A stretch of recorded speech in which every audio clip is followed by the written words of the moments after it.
Saya, Raka Pramudita Hidayat, kelas 12 MIPA 2, nomor absen 26, akan membahas sistem dan struktur politik ekonomi Indonesia pada masa Orde Baru.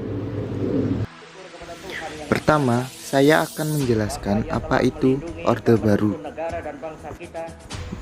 Menurut Wikipedia, Orde Baru adalah sebutan pemerintahan Presiden Soeharto yang menggantikan Orde Lama dari pemerintahan Soekarno. Lahirnya Orde Baru diawali dengan dikeluarkannya Surat Perintah 11 Maret 1966 yang dikenal dengan sebutan Super Semar. Maka dari itu, saya akan membahas masa transisi 1966 sampai 1967. Dalam masa transisi terdapat 3 peristiwa, yaitu 1. Aksi Tritura, 2. Perintah 11 Maret, 3. Dualisme kepemimpinan.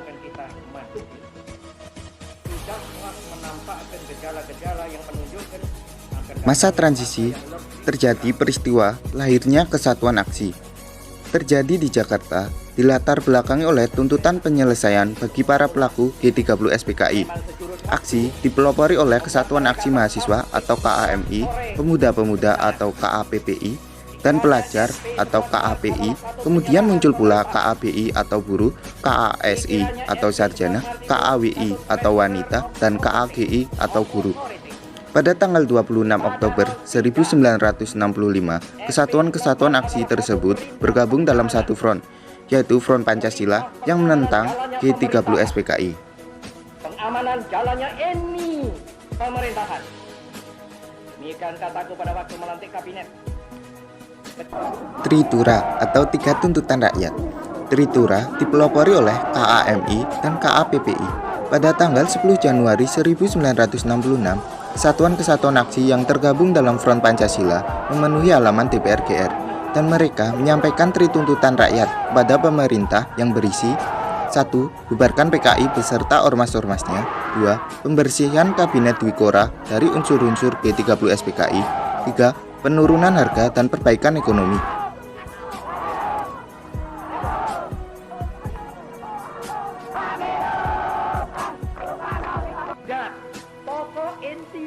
Surat Perintah 11 Maret 1966 atau biasa disebut Super Semar. Tanggal 11 Maret 1966 berlangsung sidang Kabinet Dwikora. Di tengah persidangan, Soekarno menerima laporan bahwa Istana Bogor dimasuki pasukan yang tak dikenal. Soekarno pergi ke Istana Bogor untuk memastikan, dan Presiden Soekarno memutuskan untuk memberikan surat perintah kepada Lejen Soeharto. Pemberian surat pada Lejen Soeharto merupakan pemberian kepercayaan dan sekaligus wewenang kepada Soeharto untuk mengatasi keadaan yang menentu. Surat perintah 11 Maret berisi perintah kepada Lejen Soeharto atas nama Presiden, Panglima Tertinggi ABRI, pemimpin besar revolusi, mengambil segala tindakan yang dianggap perlu guna terjaminnya keamanan dan ketenangan, serta kestabilan pemerintahan. Dikeluarkannya Super Semar memulai babak baru dalam perjalanan bangsa Indonesia, yaitu Orde Baru. Adalah perlu, tetapi keahlian saja tanpa dilandaskan pada jiwa yang besar tidak akan dapat mungkin akan mencapai tujuan. Dualisme kepemimpinan nasional. Memasuki tahun 1966 terlihat gejala krisis kepemimpinan nasional yang mengarah pada dualisme kepemimpinan. Presiden Soekarno masih menjabat presiden, namun pamornya telah kian merosot. Soekarno dianggap tidak aspiratif terhadap tuntutan masyarakat yang mendesak agar PKI dibubarkan. Sementara itu Soeharto setelah mendapat surat perintah 11 Maret dari Presiden Soekarno dan sehari sesudahnya membubarkan PKI, namanya semakin populer. Dalam pemerintahan yang masih dipimpin oleh Soekarno, Soeharto sebagai pengemban Super Semar diberi mandat oleh MPRS untuk membentuk kabinet yang diberi nama Kabinet Ampera. Meskipun Soekarno masih memimpin sebagai pimpinan kabinet, tetapi pelaksanaan pimpinan dan tugas harian dipegang oleh Soeharto. Kondisi ini berakibat pada munculnya dualisme kepemimpinan nasional, yaitu Soekarno sebagai pimpinan pemerintahan, sedangkan Soeharto sebagai pelaksana pemerintahan. Presiden Soekarno sudah tidak banyak melakukan tindakan-tindakan pemerintahan, sedangkan sebaliknya Lejen Soeharto banyak menjalankan tugas-tugas harian pemerintahan. Adanya dualisme kepemimpinan nasional akhirnya menimbulkan pertentangan politik dalam masyarakat, yaitu mengarah pada munculnya pendukung Soekarno dan pendukung Soeharto. Dalam sidang MPRS yang digelar sejak akhir bulan Juni sampai awal Juli 1966 memutuskan menjadikan Super Semar sebagai ketetapan atau TAP MPRS. Dengan dijadikannya Super Semar sebagai TAP MPRS, secara hukum Super Semar tidak lagi bisa dicabut sewaktu-waktu oleh Presiden Soekarno.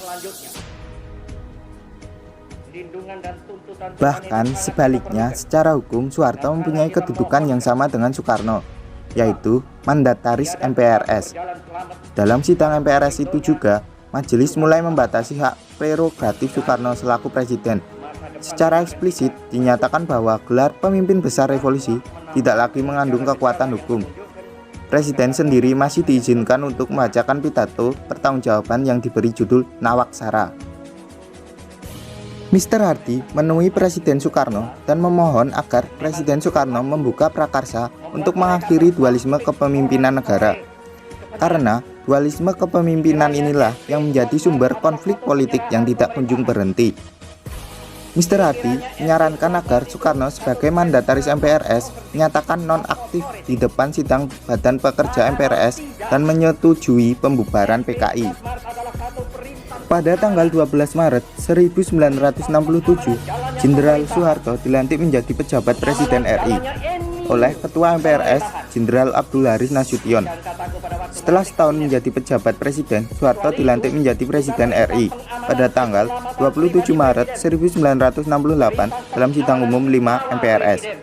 Melalui TAP nomor XLIV-MPRS-1968, Jenderal Soeharto dikukuhkan sebagai Presiden RI hingga terpilih Presiden oleh MPR hasil pemilu. Pengukuhan tersebut menandai berakhirnya dualisme kepemimpinan nasional dan dimulainya pemerintahan Orde Baru. Demikian pembahasan tentang masa transisi 1966 sampai 1967 yang memiliki 3 peristiwa, yaitu 1 aksi Tritura, 2 surat perintah 11 Maret atau Super Semar, dan yang terakhir dualisme kepemimpinan. Terima kasih. Dari kemerosotan zaman kolonial untuk dijadikan satu bangsa yang berjiwa, yang dapat dan mampu menghadapi semua tantangan. Atau bangsa yang merdeka dalam abad ke-20 ini. Itulah intisari pokok daripada mandat MPRS kepada saya.